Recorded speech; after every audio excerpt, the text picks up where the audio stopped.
दुनिया भर में आपने अलग अलग तरीके से प्रपोज करने के बारे में ज़रूर सुना होगा, लेकिन जापान के टोक्यो में रहने वाले यासुशी टाकाहाशी नाम के इस बंदे ने अपनी गर्लफ्रेंड को प्रपोज करने के लिए एक ऐसा अनोखा तरीका सोचा जो इतना अद्भुत और इतना अलग था, इस व्यक्ति का नाम गिनीज वर्ल्ड रिकॉर्ड में ही दर्ज हो गया। दरअसल टाकाहाशी ने अपनी गर्लफ्रेंड को अलग तरीके से प्रपोज करने के लिए अपना घर और नौकरी छोड़ दी और अपनी कार लेकर टाकाहाशी निकल पड़े गूगल अर्थ पर वर्ल्ड की सबसे बड़ी जीपीएस ड्राइंग बनाकर मैरी मी लिखने के लिए। मैरी मी लिखने के लिए टाकाहाशी ने 6 महीने में 7000 किलोमीटर ट्रैवल करते हुए लगभग सारे जापान को कवर कर लिया और दुनिया की सबसे बड़ी ड्राइंग बनाते हुए मैरी मी लिखा और एंड में एक हार्ट भी बनाया। गूगल मैप का कोई ऐसा भी यूज कर सकता है, गूगल ने भी शायद नहीं सोचा होगा। क्या आपने कभी सुना है कोई जीव अपनी जान बचाने के लिए अपना सर तक कलम कर सकता है? आप सोचेंगे कि ऐसे कैसा हो सकता है, पर जापान के वैज्ञानिकों ने ऐसे जीव की प्रजाति को खोजा है जो अपनी जान बचाने के लिए अपने सर को अपने शरीर से अलग कर लेता है। इस जीव को समुद्री गूंगा कहा जाता है। जब इस जीव को महसूस होता है कि इसकी जान को खतरा है या ये बीमार होने वाला है, तो वो अपने शरीर से अपना सर अलग कर लेता है और अगले ही महीने तक उसका नया शरीर भी उग जाता है। उसके शरीर में दिल के साथ साथ जरूरी अंग भी होते हैं। युवा गूंगे इस प्रक्रिया को बहुत आसानी से कर लेते हैं, पर जो बूढ़े गूंगे होते हैं उनकी इस प्रक्रिया के बीच कभी कभार मौत भी हो जाती है।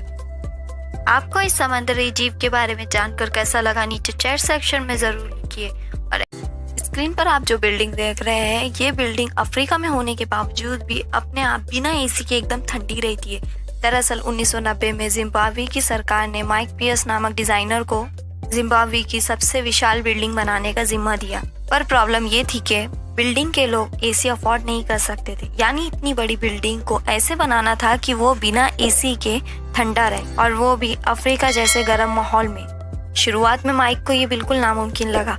फिर माइक ने नोटिस किया कि दीमक जब अपना घर बनाते हैं तो वो इस तरीके से बनाते हैं, बाहर तापमान कितना भी गर्म हो, अंदर का तापमान हमेशा ठंडा रहता है।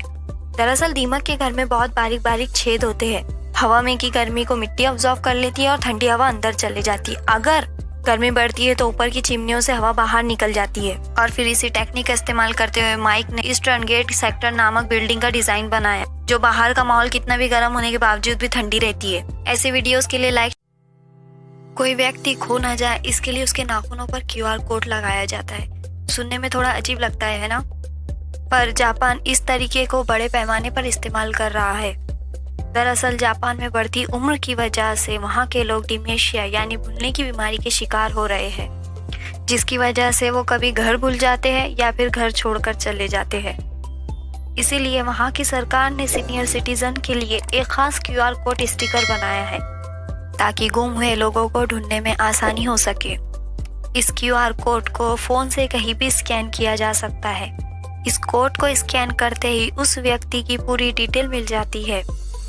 जापान में करीब 46 लाख से ज्यादा लोग डिमेंशिया से पीड़ित है। क्या इससे पहले अब तक आप इस बारे में जानते थे? अगर हाँ तो नीचे चैट सेक्शन में जरूर लिखिए। और ऐसे ही अमेजिंग वीडियो। ये कहानी है मिस अनसिंकेबल की। ये बात है 2 अक्टूबर 1887, जब वायलेट जोसेफ नाम की लड़की का जन्म हुआ। उनके पिता की मौत के बाद ये ब्रिटेन में शिफ्ट हो गई। बाद में इन्होंने शिप पर जॉब करना शुरू कर दिया। साल 1911 में वो ओलंपिक नाम की शिप पर जॉब कर रही थी। अचानक वो शिप HMS हॉक नाम की दूसरी शिप से जाकर टकरा गए। इस हादसे से बहुत बड़ा नुकसान हुआ, पर वायलेट को कोई खरोच नहीं आई। फिर 1912 में इन्होंने टाइटैनिक पर जॉब करना शुरू किया। टाइटैनिक बर्फ चट्टान से टकराकर डूब गई। इस हादसे में 1500 लोगों की मौत हुई, पर वायलेट इस बार भी बच गई। फिर 1916 में वायलेट ने फर्स्ट वर्ल्ड वॉर के वक्त ब्रिटानिक नामक शिप पर नर्स के तौर पर काम किया। इस बार शिप फिर से डूब गया और हर बार की तरह वायलेट इस बार भी बच गई। इतने हादसों से बचने के बाद वायलेट को लोगों ने मिस अनसिंकेबल का नाम दे दिया।